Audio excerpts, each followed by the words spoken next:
Biden's speech last night to the country about the threats to democracy. Too much of what's happening in our country today is not normal. Donald Trump and the MAGA Republicans represent an extremism that threatens the very foundations of our republic.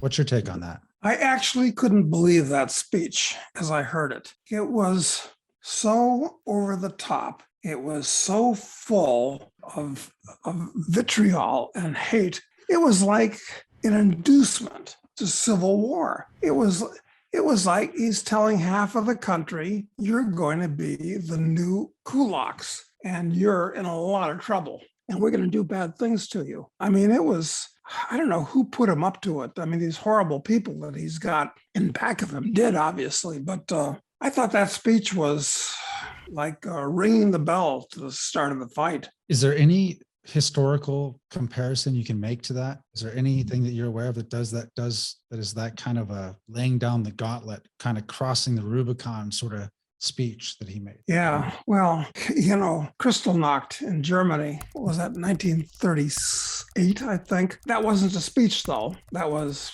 an action out there. But what other speech has there been where a leader of a country has actually thrown down the gauntlet saying, we hate you and we want to fight you? That's really what he was saying. I mean, if a Republican had said anything like that, all of the media would be saying hate speech, well, which it was. And of course, I'm not opposed to hate speech because I like to know what's on people's minds, but it's different when the leader of a country says something like that, as opposed to just some guy ranting and raving on a street corner. Well, what did you, even the visuals, like the blood red background behind him? I mean, it reminded me of that, was it Chancellor Sutler from V for Vendetta? It had that vibe to it. Yeah, red is a country that excites the emotions, quite frankly. And considering that red is the color of the Republicans for some reason. Yeah, it was emotional. And listen, the other thing is why did Biden pick Philadelphia as a place? It was where the Constitution was formulated and debated, which he remarked on in his speech. It's like it was the start of a new era. That was really a reset, if you will.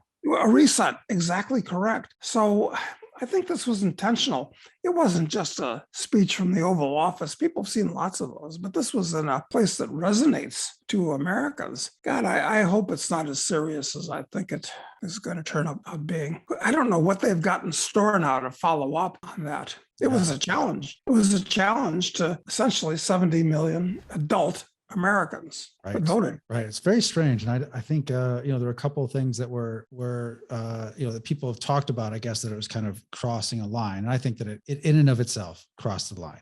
It just, so it doesn't even, you don't even have to add anything else to it. But, there's some tradition that you don't use the military and anything political. That when it's there's some sort of, I guess, line between when it's a political speech, when it's a policy speech. And the talking heads, anyway, we're saying that because of the way that this was done, this was a policy speech. This wasn't a political speech. It's a policy speech, which means it's effectively the policy of, the Defense Department and the NSA and the CIA and the FBI. And it's not just him, it's the official executive branch saying this. So there's that. And one key that was it is that having the Marines in the background, you don't. I was just going to remark on that.